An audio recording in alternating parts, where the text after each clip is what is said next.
pinch hitter, how much warning do you have, and what do you do to get ready when you're coming in to sit on the bench all day? Sometimes they let us know a few hitters ahead of time. Sometimes they let us know one pitch before we got to go out there. I mean, you just get used to it. You know, you kind of know the situation when there's a chance of you coming in. Depending how many pitches the starting pitcher has, or if it's a matchup thing, if there's a lefty warming up, if there's a left-handed hitter coming up, if there's runners on or not, you know, it's just, I don't know, you get used to it, and you go to the cage, hit off the machine, hit some flips, whatever you want, whatever you need to do to get your legs loose, and hope for the best. It's getting hot.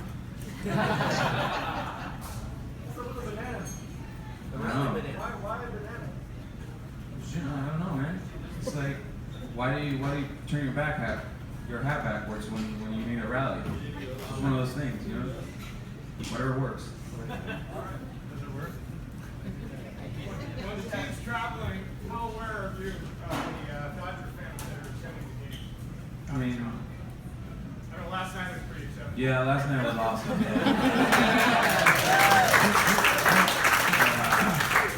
I don't know, compared to other teams, you know, our fans are awesome, you know. It's one of those things where wherever you go, you can count on the fans to be there, and I don't know, it feels really good to go anywhere and just feel like you're at home. And I mean, last night was an example of, you know, taking over a stadium, and you guys did a great job. Yeah, I always wondered about the shift being used more now. How come a professional hitter can't hit it the other way? I mean, it's just that's what the team wants you to do. The team wants you to get away from your strength. You know, when there's a power hitter, they shift. They want you to try and hit a ground ball to third base or something like that. And as an opposing team, you want to take that. You know, you'd rather take a ground ball single than a double or a homer. And as a hitter, you get away from your tendencies and your strength, and before you know it, you're probably 0-2, just trying to shoot the other way or something like that. You know, and I don't know, it's just one of those things that's how baseball works now, and you just gotta stay within yourself and not think about it. And I mean, what the hitting coach preaches is to hit a hard low line drives, you know, and they don't tell you to hit ground balls. So I mean, if you hit a ground ball, you missed the ball, so that's your bad. Hey, Kike, Dodgers have 6 games left with the Giants. You somehow know a little bit about Bumgarner, what to do to him. Is there anything you can share with your teammates that you figured out about him? Because you've got his number.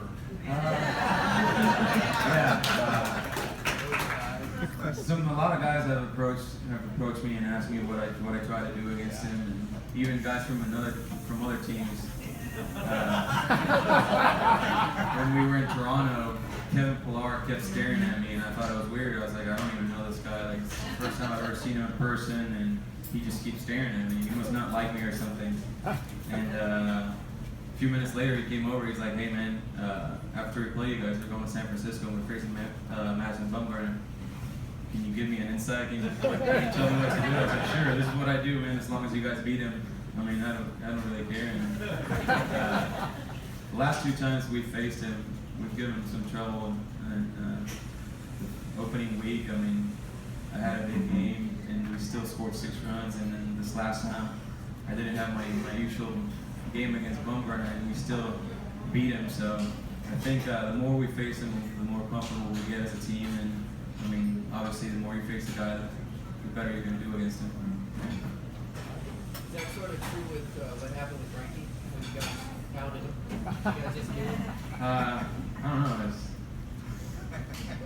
It was pretty sweet. Yeah. He just kept making mistakes, and when you're out against one of those pitchers that are the best pitchers in baseball, they're not going to make too many mistakes a game. And whenever they make one, if they make one, you got to take advantage of it. And he made a few, and we made him pay. How did the team feel when they pulled Gil when he had a perfect game? I'm sorry? How did the team feel when they pulled Hill when he has a perfect game? I'm not sure if I should answer that question. Good answer. More importantly, how did Yasiel feel that because that tap was incredible? I was there, so it was like when all that happened, I was speaker baseline, and he comes out like I remember, but like Hill didn't come back, and we're like Yasiel just did that, and he left me with a heart attack. And how did he feel? I don't know how he felt. I feel like we felt better than him. One, because we felt like once he made that play, you know, when the 20 perfect games or something that there have been in baseball, there's always a play like that needs to happen for the perfect game to be complete. And once that happened, we thought for sure that we were gonna see a perfect game, just like when we were at home and Arch Span made that play on me against Matt Moore, leading off the ninth.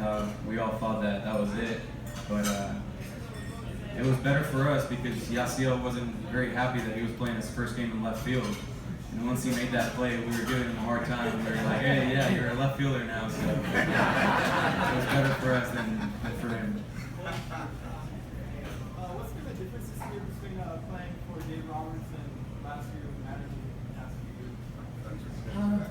I don't think there's much difference when it comes to player-manager relationship. You know, Johnny was a great guy. I mean, great person. And Dave's same thing. Just he's got a little bit more energy and a little bit more personality when it comes to relationship with player. But I think the biggest difference this year has been the chemistry that we have as a team, and we're a lot more united. And you know, last year we kind of few groups here, few groups there, and we were missing something. And this year, since day one, it's felt like we are the team, you know. And even when we were going through a rough patch, we lost like 7 in a row early. We were confident. We still knew that we could do it, and you know, I mean, it was just a matter of time. And you guys have seen the last 2 months now. We're playing baseball that we're capable of playing, and I mean, we're starting to run away with the division, and hopefully we can clinch early at home against the Giants. Yeah. All right, one more question. Let's get one more question for Kike, who's in the back of the room there. How was the locker room when AJ Ellis got traded? It was hard. You know, baseball is a beautiful sport, but there's a part of baseball that is not the best, which is the business side of it. And when you got a guy like AJ who's very involved, he's in the center of the clubhouse at all times when it comes to leadership, to anything, you know. He's a veteran. He was the longest tenured guy here, and I mean, it was hard. It was hard. We almost got no hit that night, and we learned quick that, you know, it happens. It's baseball. It's part of it, and we just got to turn the page. And I mean, it was hard that day, but after that, we got to focus on baseball and just keep going. You know, relationships are built, and you keep them going. But if you're not on the same team, you just got to keep going. There's nothing else. Baseball doesn't stop. All right, excellent. We'll stop with the Q&A there. So thank you, Kike. Appreciate it. We'll do autographs kind of on the way out of the venue space here. So I'll call you up by table. Just bring your